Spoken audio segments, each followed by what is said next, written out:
That would be true of economics as well. You would not have to be an economics major to be exposed to things like supply and demand. The economics has mostly easy concepts with difficult math that you can ignore for the most part.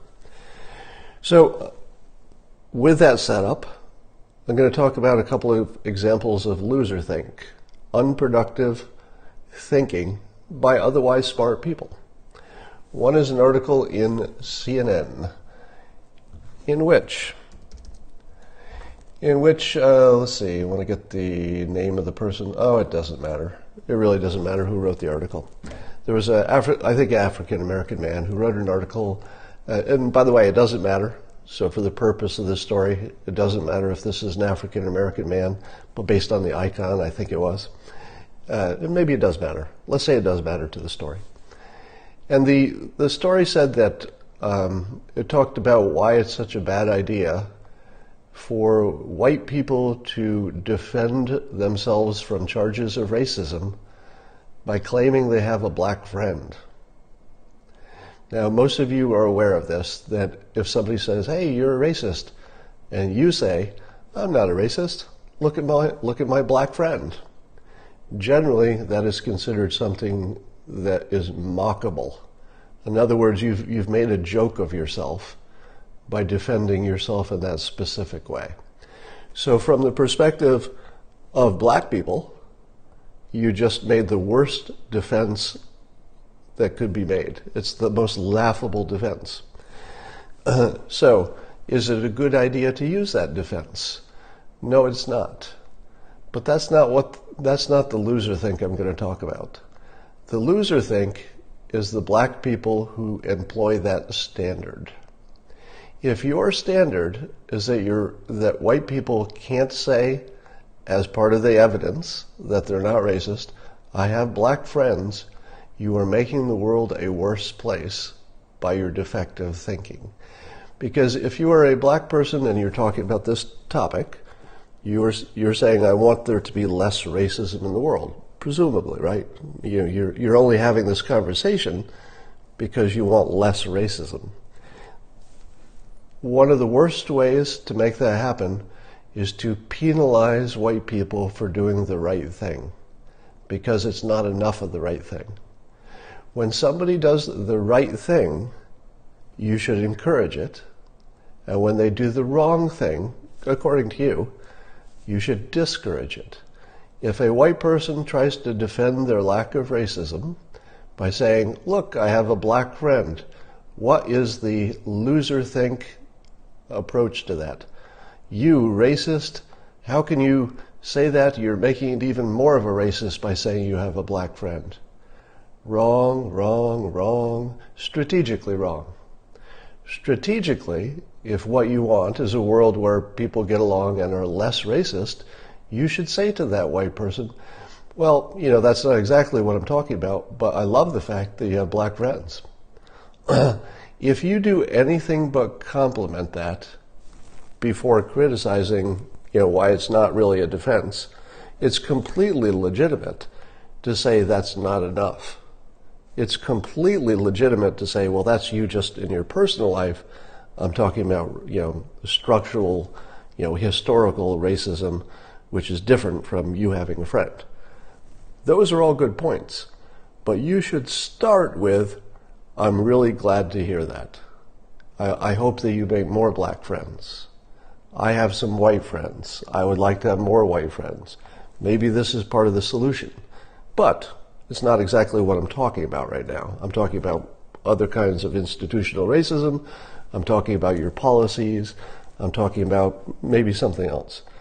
But for sure, it is the worst strategic thing you can do to say to a white person who says, I have black friends, to say to that person, you're just making it worse. Terrible, terrible strategy. Let me give you another example from the other side. You may have seen a clip yesterday in which Van Jones, who was a good sport and went to CPAC, and which I love, by the way. I love the fact that he went there, and he gave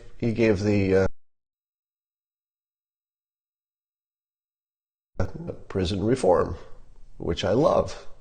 I love the fact that he's an honest broker in these discussions, and he's saying, if you do something good, I'm going to compliment you, and I'm going to do it in public.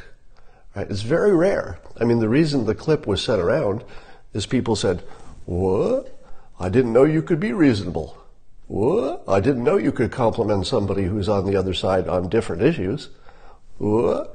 It was national news because a person acted reasonable in public. Think about that. Just think about the fact that it excited the internet that a person acted like a human being, like a reasonable person in public. That was a story.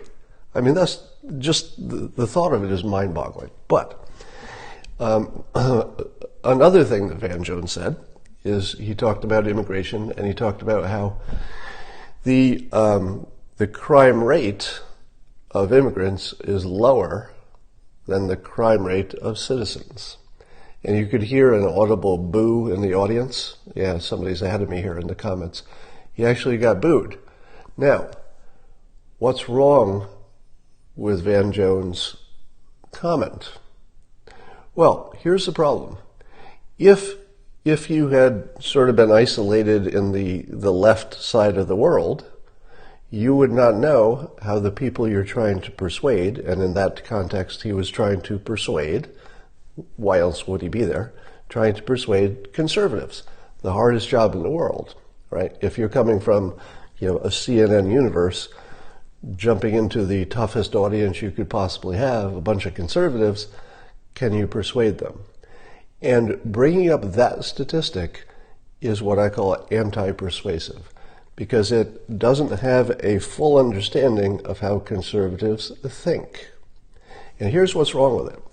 When you say that immigrants have a lower crime rate than citizens, you are accidentally, emphasis on accidentally, you are inadvertently saying that I wouldn't mind if one of you Americans died at the hands of an illegal immigrant who happened to be a criminal beyond, coming here illegally. I would be okay with that because the statistics are still low. And so what it does is it accidentally says, I would prefer letting in a number of people illegally over you living, surviving. I would prefer that these, 100 or 200 or 1,000 people came in to get better jobs, even if it meant you frickin' died, you American who was already here. Now, that's not what he's saying. That by no means, I'm not a mind reader, but I think it's safe to say, that Van Jones is not thinking of it that way. He's thinking conceptually, and he's thinking that if crime rate of this group is low, that it is illegitimate to say, let's bring in some more because the crime rate's low, why are you complaining? Conceptually, he's completely accurate. Statistically, I imagine he's also accurate. But it inadvertently ignores how conservatives feel about this. It ignores how they frame these issues. And conservatives do not care about the rate of crime. Nobody who gets killed as they're dying from their wounds, they've just been a victim of crime and it's their last breath. Nobody ever says, oh, but at least the crime rate was low. Yes, I'm dead, but thank God the rate of crime was low. Said nobody ever, right? Conservatives see the world as Americans and then non-Americans.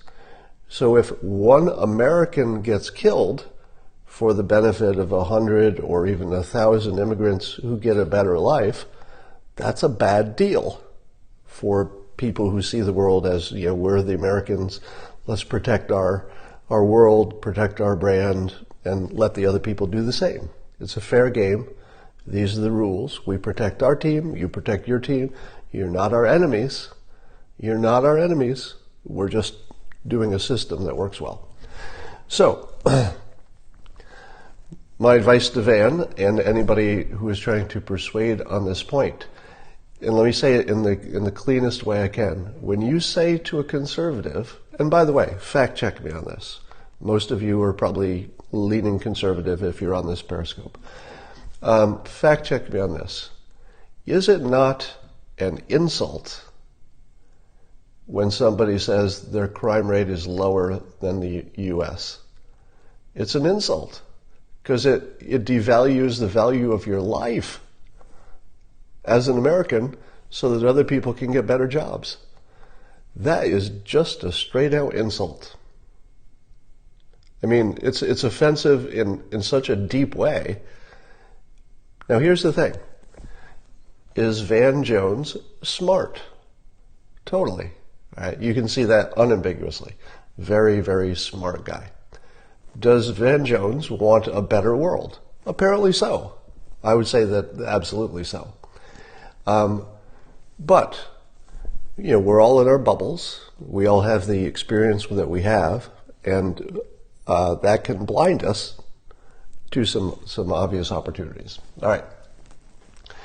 Now, this loserthink is not limited to one side of the political aisle. All right. So I can give you lots of examples where conservatives are having blind spots of their own. So it's, I don't want to pick on Van Jones. In fact, I want to compliment him for, first of all, going to the CPAC, putting himself out there, and he found out the hard way that line just got boozed. So presumably he will adjust, and I think he's probably at the moment, the most productive thinker. So that's a big claim, right? So I'm going to make this claim again. It's such a big claim. In my opinion, at the moment, Van Jones is the most productive thinker in the United States. Productive because he's actually trying to figure out how to solve the biggest problem in the country, which is how do these two groups talk to each other? How do you find common ground? How do you scratch out, the smallest little thing that we have in common and see if you can build from that? Let's talk about the Nothing Burger. Do you remember the news? Was it Project Veritas that recorded Van Jones in some interview? I forget how long ago it was. Was it 2 years ago? Something like that. In which allegedly the context was the Russian collusion, and he said it was a nothing burger. Do you remember that? Well, apparently that was fake news. We just found out. Apparently, according to Van Jones, who just got interviewed again by Project Veritas on the same topic, he was taken out of context. And the nothing burger he referred to was a specific issue that was in the news that day that was a very small part of the larger issue of Russian collusion. So taken out of context, it looked like he called the whole Russian collusion a nothing burger, but in context, he was talking about whatever the headline was that day. That was no big deal. Now, how do you feel about that? Because you got taken.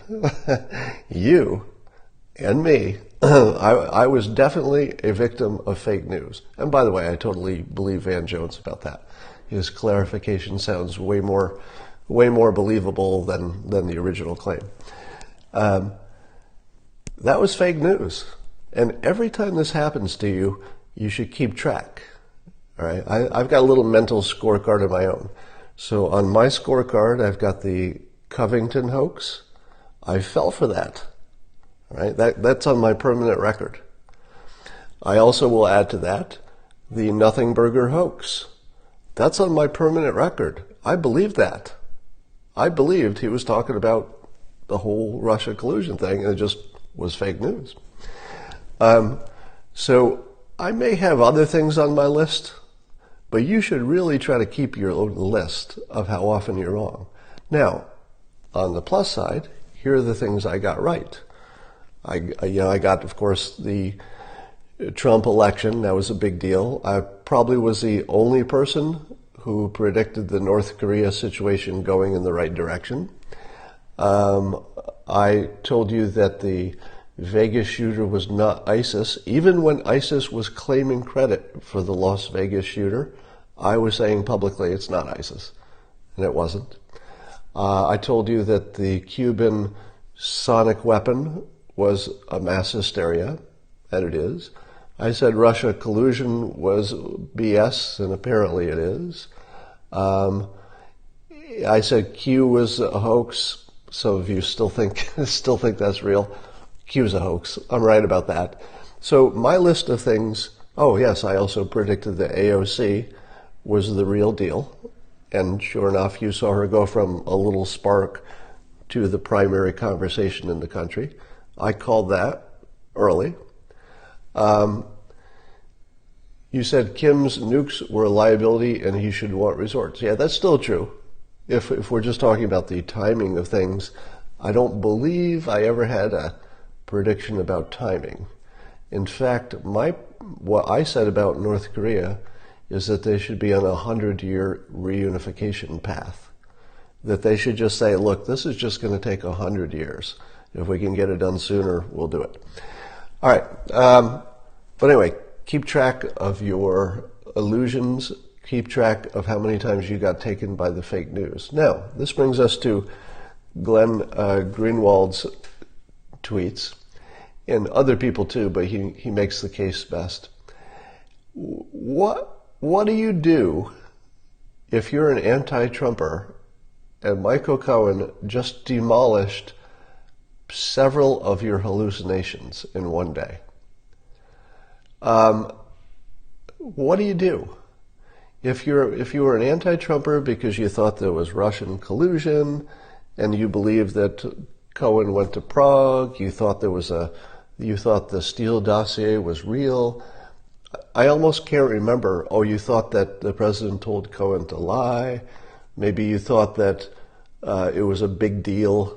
These other financial things like the buying his own artwork, or maybe you thought it was a big deal that there's a campaign thing that probably is not even illegal. We're talking about the payment to the porn star. Probably not even illegal. What would you do if you were that wrong about so many things? Have you noticed that the news just got really quiet?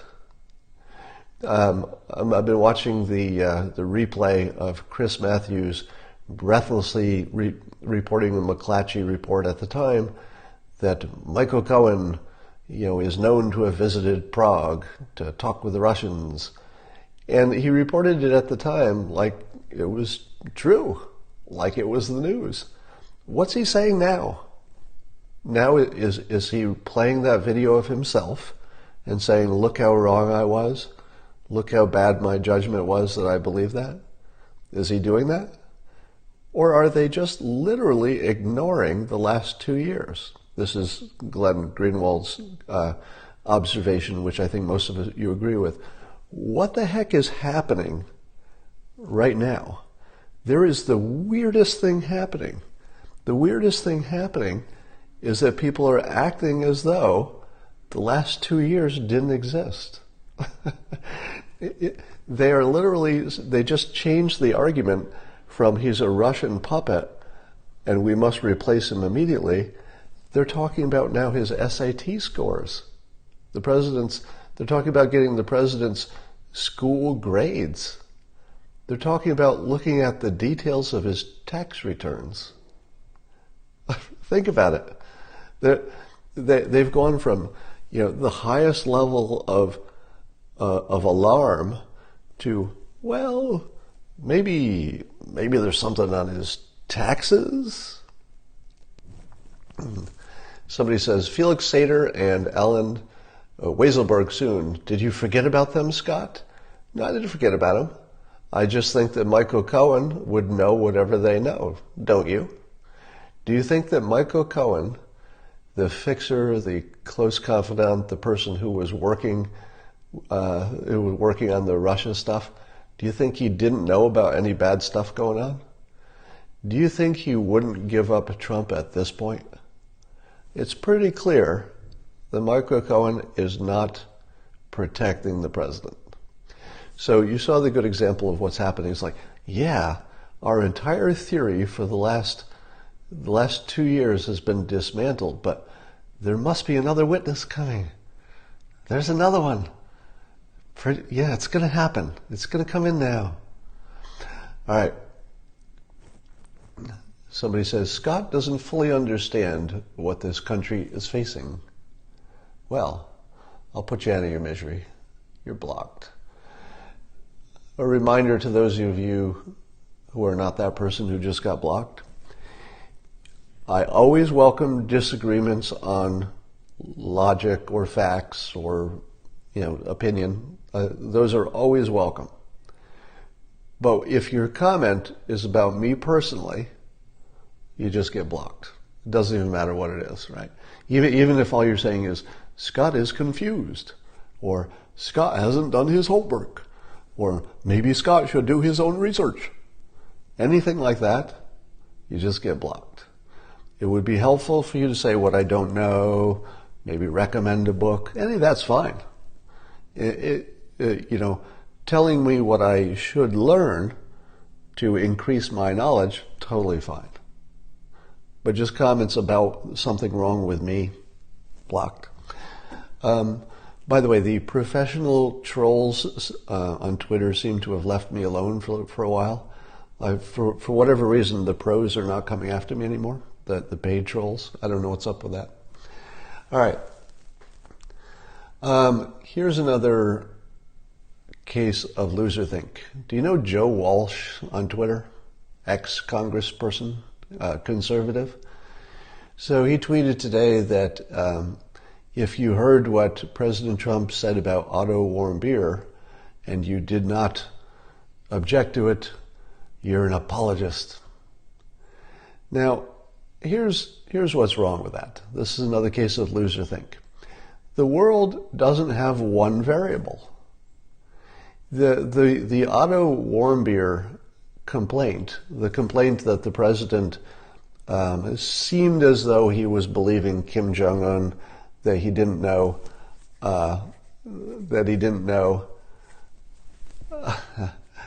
I just saw a comment I'm going to have to comment on about. Anyway, when the president said he takes Kim Jong-un at his word, people who know how to understand language know that that does not mean he believes Kim Jong-un's story. When you say, I'll take you at your word, it says, I will act as though it's true, but my internal thoughts about whether it's true are not in discussion. I will treat it as though it's true. So first of all, Joe Walsh may not know how language works if he didn't see that distinction, that the president wasn't saying he believed it, he was saying he was taking it as word, which is very different. All right, so that's the first thing. Secondly, do we not understand that Otto Warmbier is, I'm just going to say it, because I don't have advertisers and I have FU money, so I'm just going to say it. Otto Warmbier is not as important to me as you are. Otto Warmbier is not as important to me as you are, because you're alive. You guys are all alive. You guys and gals, you're all alive. I value you way more than Otto Warmbier. Sadly, and it's a tragedy, nobody can be happy about it, he is no longer with us. If we allow a dead person, no matter how tragic, no matter the circumstances, to guide what happens to the living, it's loserthink. It's a complete abdication of responsibility to each other, to keep each other alive. It's a complete strategic failure because it fails to prioritize things, nuclear holocaust versus honoring someone who's not with us. All right. Now, I would never want to disrespect his family, and I would certainly not want to disrespect his memory, but it's just a fact he's not with us anymore. You are. You're all alive. You're way more important to me than everybody in the world who ever died before. In fact, there are billions of people who have died in the past. I would say that every one of you who is alive is more important to me, individually, even just one of you is more important to me than all billion people who have died since the history of the world. I don't know how many people have ever died, maybe 2 billion? Whatever that number is. So let's keep our priorities straight, Joe Walsh. I mean, you're just not good for the country. That kind of thinking could get us all frickin' killed. It's the worst unproductive thinking that you'll ever see. Keep it in perspective. The president is protecting all of us. The president has prioritized you living Americans over people who can't be helped anymore. They cannot be helped once they have passed. We can't reanimate Otto Warmbier. We just have to figure out how to keep the rest of us alive. All right. I would like to suggest a filter to determine what is true from what is fake news. Are you ready for this? This is a filter that I've been sort of watching on my own to see if it's good enough. And I would suggest the following filter to know what is true from what is fake news. And it goes like this. Something that is true, as in true news, will be on the following 4 news outlets. It will be reported on CNN, Fox News, MSNBC, and Breitbart. Now, they're not the only outlets that this filter would work with, but they're a good selection, right? So if it's true on all 4 of those outlets, then it's real news. So, for example, if there's a hurricane, and you look on CNN and it says, hey, there's a hurricane, and then the same news is on Fox and Breitbart and MSNBC, you could say to yourself, there is a hurricane. That's an actual real hurricane. But if you see that the president said that white supremacists were fine people on CNN, and you see it on MSNBC, and maybe they talk about it on Fox News, but then you go to Breitbart and it's described as a hoax, and it's obviously a hoax, and they say why. It's not real news. It failed the filter. If it's not true on all 4 outlets, then I would say it's not true. If it is on all 4, probably true. And by the way, this works for the things you believe as well as the things you don't believe. So let's take uranium-1. The uranium-1 deal is true on Fox News, false on CNN. I'm not sure what Breitbart says about it. And MSNBC would say it's not true, or at least there's nothing there.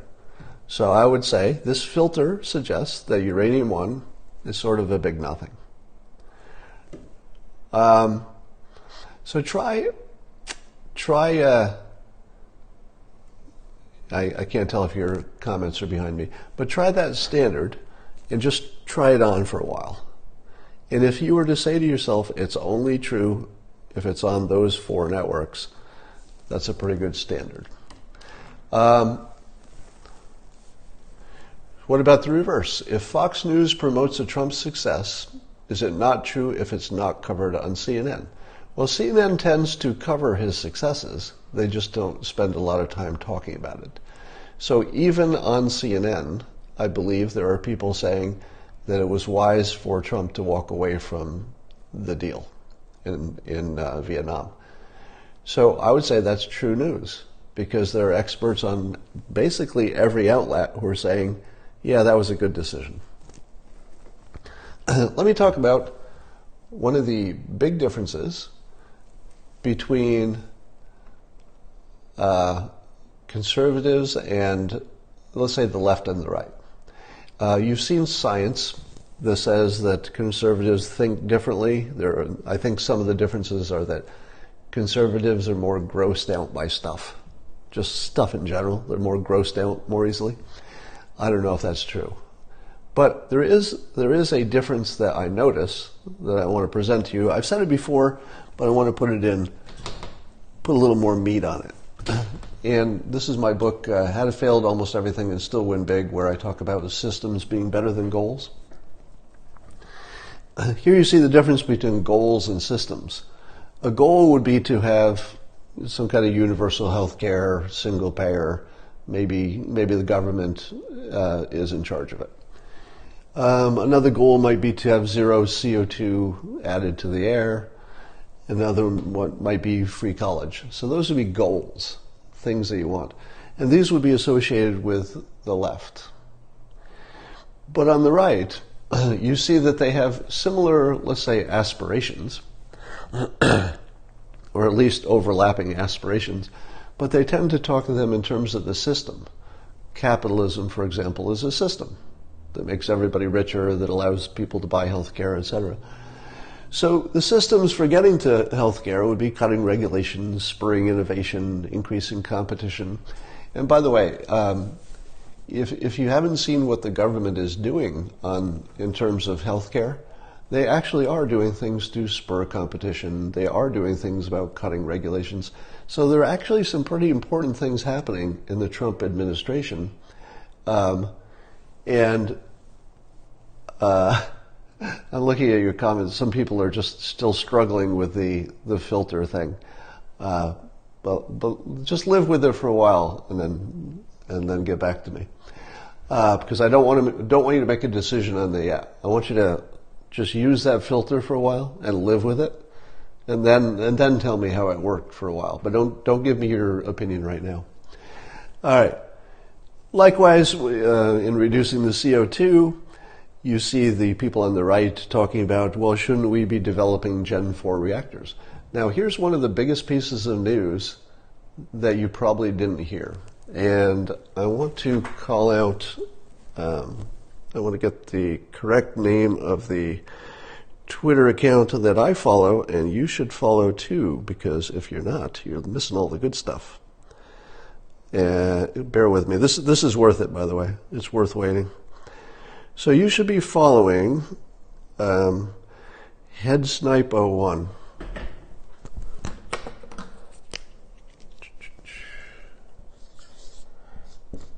Head Snipe. Oops.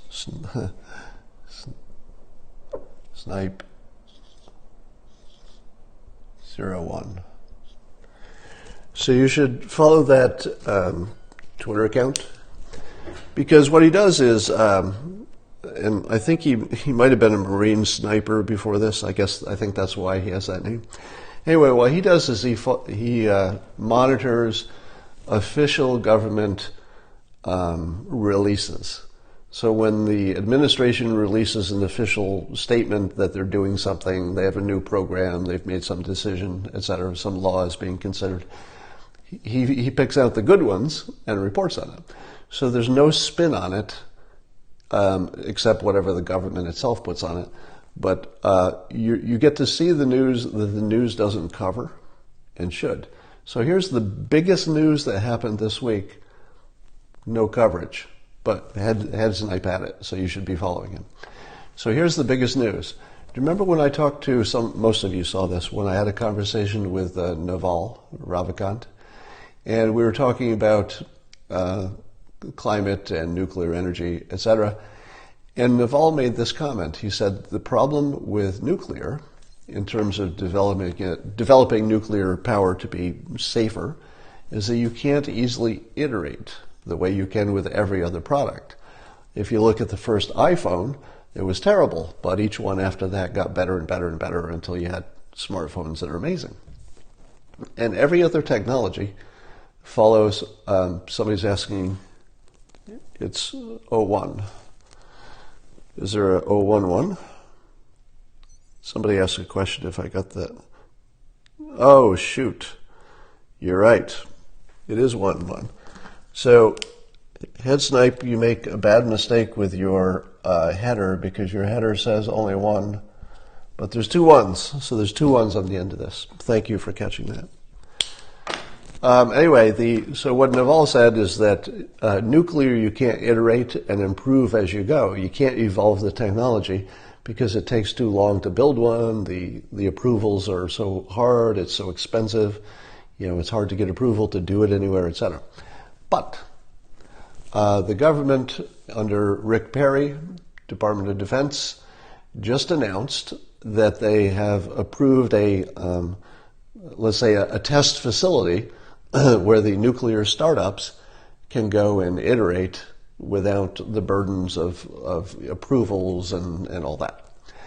So the biggest problem in the world, if you think it was climate change, or even if you think it was energy costs, or even if you think it was the economy, possibly the biggest problem in the world is well on its way to being solved. Because if you couldn't iterate nuclear, you could never solve climate change. If you couldn't iterate nuclear, you could never get to the point where the Middle East is unimportant to us, at least in terms of oil. If you can't iterate nuclear, you can never get to the point where you've got a robot economy. If you can't iterate nuclear, you can't get to the point where you have enough energy at such a low cost that you can desalinate and create water. If you can't iterate nuclear, you probably can't get to the point where you can deal with whatever problems climate change is going to cause anyway. So, the biggest news in the world is that the main thing that was keeping us from having a robust development of Generation 4 nuclear power, which, if you don't know this, is safe from meltdowns. So in other words, they're designed in a way that if anything goes wrong, or even if everything goes wrong, it doesn't melt down. Right? Most people don't know that's even a thing. And there are several generations or several models within Generation 4 that do that. Now, somebody says that's not possible. Well, the experts say it's already done. Now, the other thing people say is, where are you going to put all that nuclear waste? Well, here's the fun part. There are designs within the category of Gen 4 that are both safe from meltdown and they use as fuel nuclear waste. They use nuclear waste as fuel. And I think they can burn 95% of that. So you still have a little bit left. But basically, you can use the nuclear waste from the other reactors, the old ones, and use it for your fuel. All right? The only thing keeping this from happening was the ability to iterate, as Naval pointed out. Rick Perry just solved that. Now, I don't know if the thing he's doing is a complete solution, but it correctly identified the biggest problem in the system. This is conservative thinking. What's the system? The system is we can't iterate nuclear. And if you can't iterate, you can never get better. He solved the iteration problem. It's the most boring news, but the biggest news. All right. Bill Gates released recently his top 10 predictions for transformative technologies. So this is Bill frickin' Gates. Who studies things more than Bill Gates? Nobody. All right, Bill Gates studies things more than anybody. Is Bill Gates a conservative or a liberal? Don't know.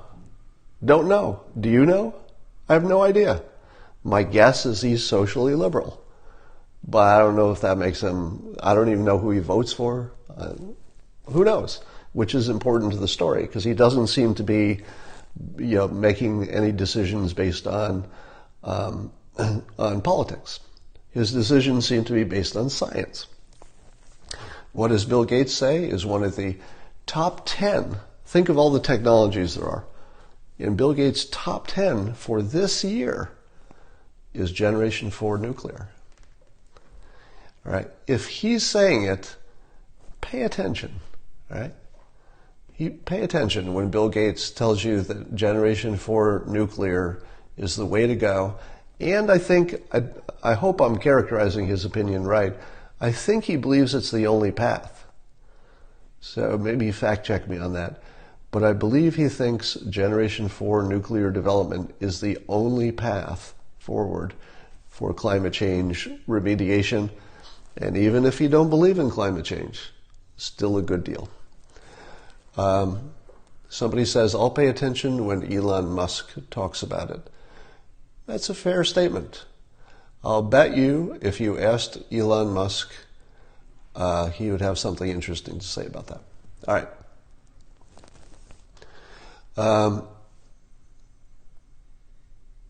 Now, so, and then the other thing the conservatives like to do is, when on the topic of free college, they probably like to promote online education because it's going to be cheaper, charter schools because it adds choice. So in all these cases, you see that the Democrats seem to be goal-oriented, but they don't have a way to get there. Because when you ask them, they'll say, well, I'll raise your taxes. I'll raise your taxes. But that doesn't work because there isn't enough money in the world. So they have goals without a system. The conservatives tend to be systems-oriented. Well, you're going to need some freedom. You're going to need some constitutional rights. Give me some capitalism. Let's do some iterating. Let's spur innovation. Let's cut some regulations. Let's increase competition, etc. So I submit to you that a basic difference between the left and the right is that the right speaks and thinks in terms of systems, and the left thinks and speaks in terms of goals. And so, if you wanted to persuade the other side, it doesn't matter which side you're on, if you want to persuade the other side, you have to talk their language, not yours. So, if you are a liberal, if you are a lefty, and you want to persuade conservatives to do whatever it is, save the planet, be nicer to people, reduce income inequality, whatever it is, you have to talk to them in their language. You have to talk about a system which has worked before, which is kind of important, right? Capitalism has worked before. Iteration of technology has worked before. Improving the market effects of things has worked before, right? So if you want to talk to conservatives and persuade them, put it in a systems language. What is the system that will get us there? And use a system that has worked before. Yeah, somebody's prompting me here in the comments. I did see a news story that there's a company that can now turn CO2 taken from the air into coal. And I thought to myself, wait a minute. I'm impressed that you can turn CO2 taken from the air into actual coal, but wouldn't that be literally the worst thing you could turn it into? It's like, if you can turn CO2 into something else, shouldn't you turn it into anything but coal? It feels like it's a brilliant idea, except for turning it into coal. Turn it into anything else. All right. Now, some people say, can you then burn the coal? Well, I suppose you could, and you could turn it back into that CO2. So I don't know what they're gaining. But there's a bigger story here, which is there are a number of startups that are all working on that. They're all working on how to turn CO2 into something else, fuels, etc. Now, I have a question for you that you'll only get here. One of the advantages of watching me on Periscope is that I can embarrass myself in ways that other people just wouldn't even get near.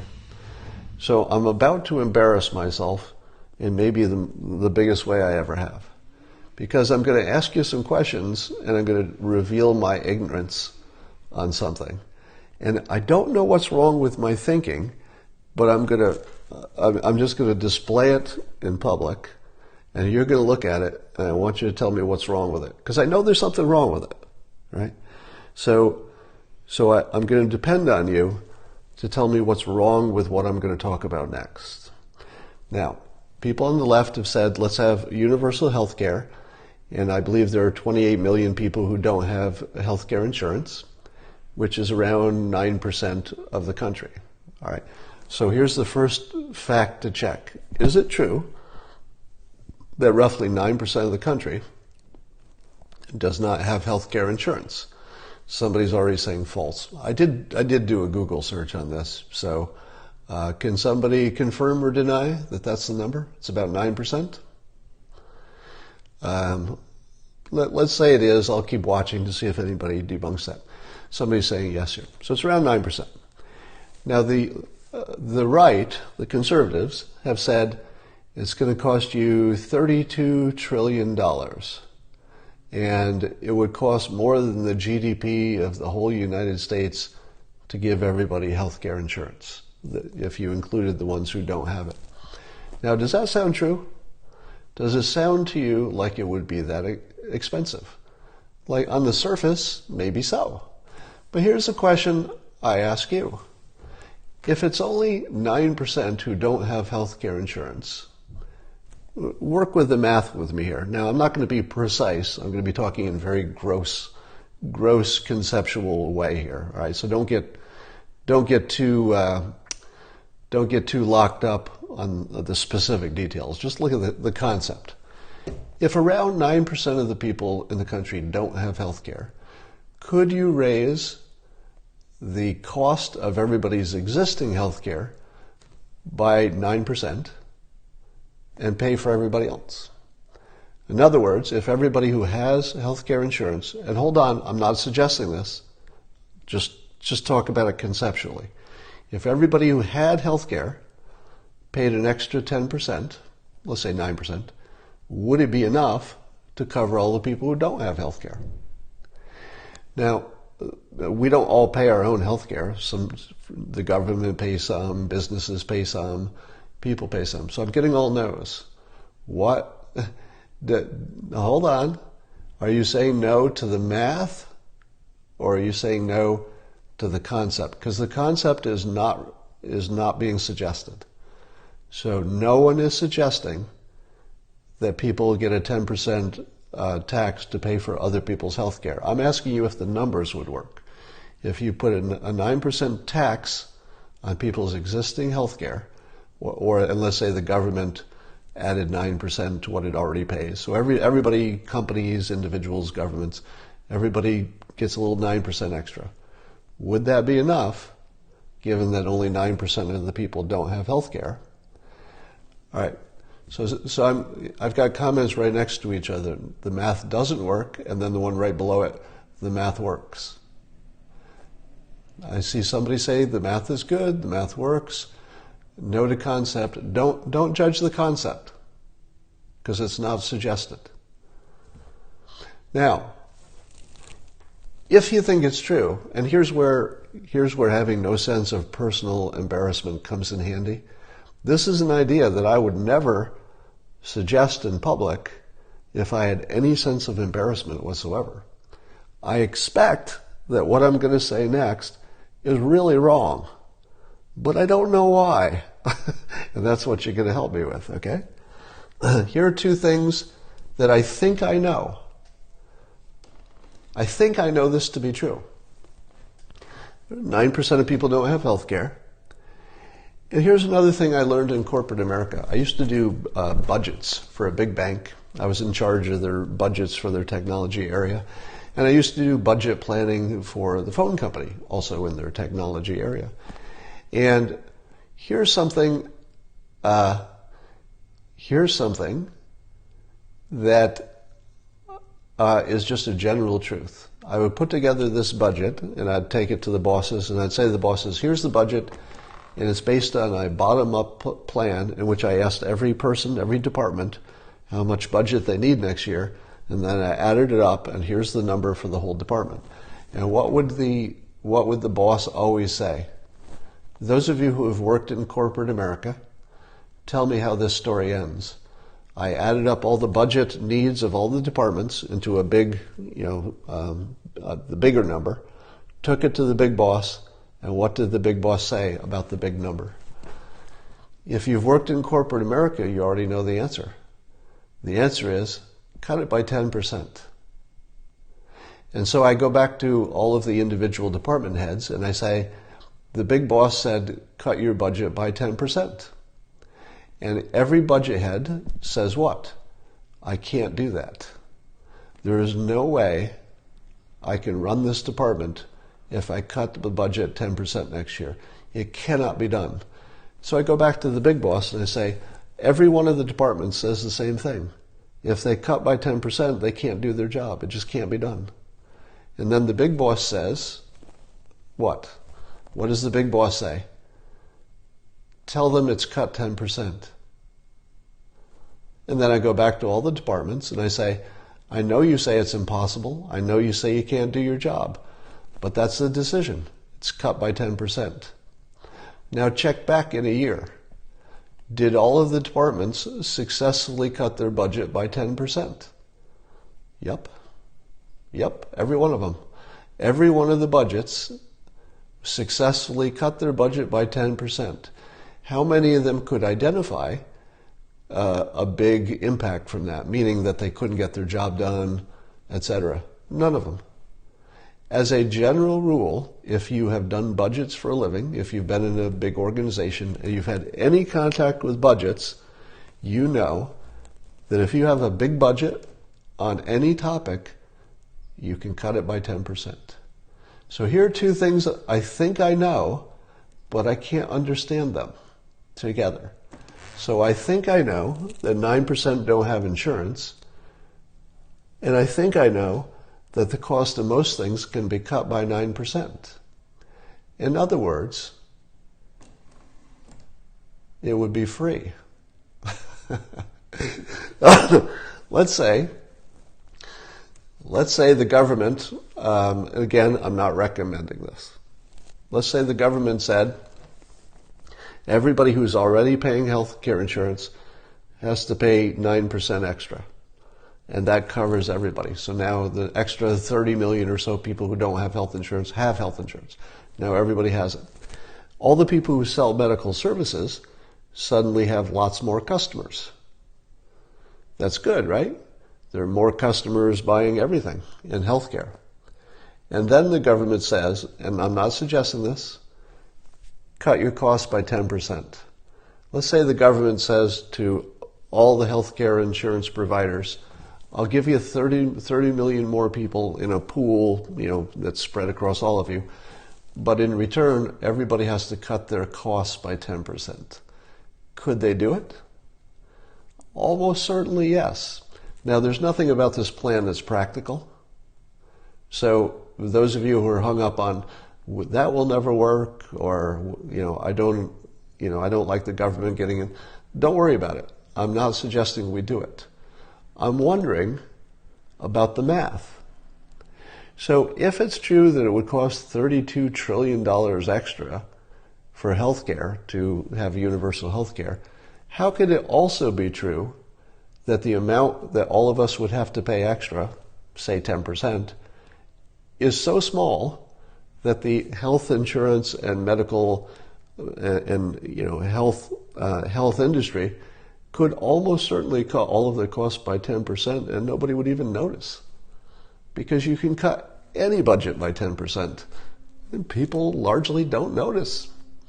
So here's what I don't understand. How can it simultaneously be so expensive that the country would be bankrupted, at the same time, as far as I can tell, it would be 10% more than people who have insurance already pay, and you could probably lower the whole cost structure 10% until nobody even noticed?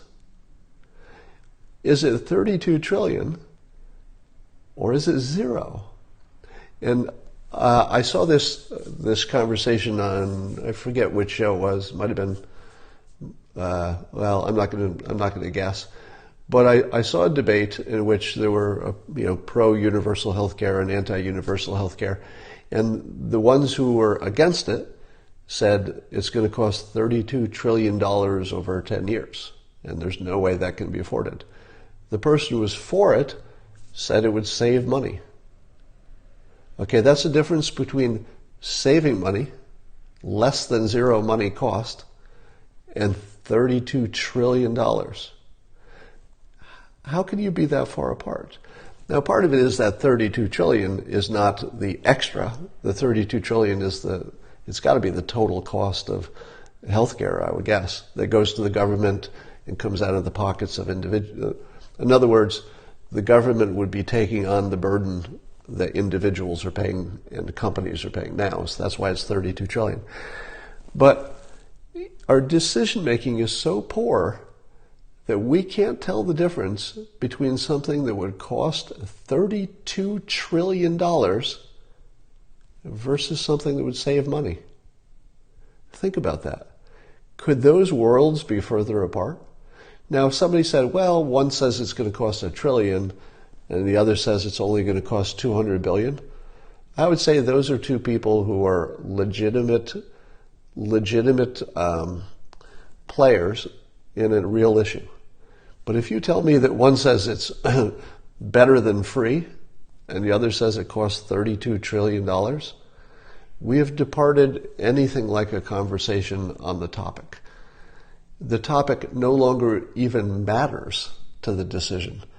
It's like you don't even need to know what the topic is because you're not going to get agreement if you're that far apart. So explain to me why only 9% of the country doesn't have health care insurance, and yet it is unaffordable, when we could certainly cut the cost of health care by 10%, and therefore have the same costs we have now, and everybody covered. Now, I assume that what I'm saying is so embarrassingly ignorant that I'll find this out in the next 24 hours, maybe in the next hour. Somebody's going to say, Scott, you've forgotten the effect of XYZ, you idiot. And maybe we learned something. But let me ask you, how many people just had their minds blown by this simple math, which might be wrong, might be stupid, might be ignorant, might be all those things. But how many of you just had your mind blown by these numbers? I'm interested. Or does it have no effect on you?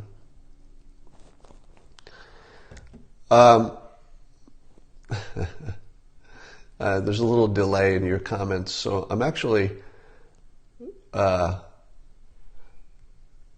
right, so I'm just looking at the comments coming in now. So people are saying, yes, me, nobody, yep, me, I'm not sold, yes. I think you may be assuming the uninsured percentage will stay constant. No, I'm not assuming that. I'm not assuming that what I described is a workable plan. So if you missed that part, you really missed the most important point. I'm not suggesting this happens. I use it as an example to explain why the math doesn't make sense to me. All right? So I'm seeing other people saying that their mind is blown. You can feel yourself peeking out of your own little bubble, can't you? If you believed that this cost $32 trillion and was completely unaffordable, and yet you watched Bernie say, we could totally afford this, or you watched AOC say, we could totally afford this, I don't know who's right. I actually don't know who's right. Will it cost 32 billion or trillion or save money? I don't know. So what you should be taking from this is that you don't know anything about healthcare. That's what I take from it. So what I take from this exercise is that I am completely unqualified to have an intelligent conversation about healthcare, because I don't know the difference between free and $32 trillion. Can't tell the difference? All right. Somebody says 10% price cut would eliminate all profit margin. In the healthcare field, margins are pretty high. And there would be some entities that couldn't take that cut, but there would be others that could take more of a cut. So my experience is that if you tell people they have to cut 10%, they would also go back to their own cost structure and their own suppliers and say, look, you're my supplier, I have to cut 10%. If you don't cut 10% to me, I can't cut 10% to them, and then we're both out of business. And then suddenly your supplier cuts their expenses. How do they do it? They go to their suppliers. So it's sort of the Walmart theory. Walmart forces its vendors to cut costs until they go out of business. I'm exaggerating a little, but not much, because Walmart will make you cut your costs just to be in Walmart until you have no margin whatsoever. And those sorts of things can happen in healthcare as well. It just isn't happening. And by the way, I would expect to see the combination of Amazon and is it JP Morgan Chase, whatever they're called now, and who's the third entity who's working on that healthcare situation? I'm blanking out now. But I would expect them to start pushing suppliers and lowering costs quite a bit. All right, that's all for now, and I will talk to you all later.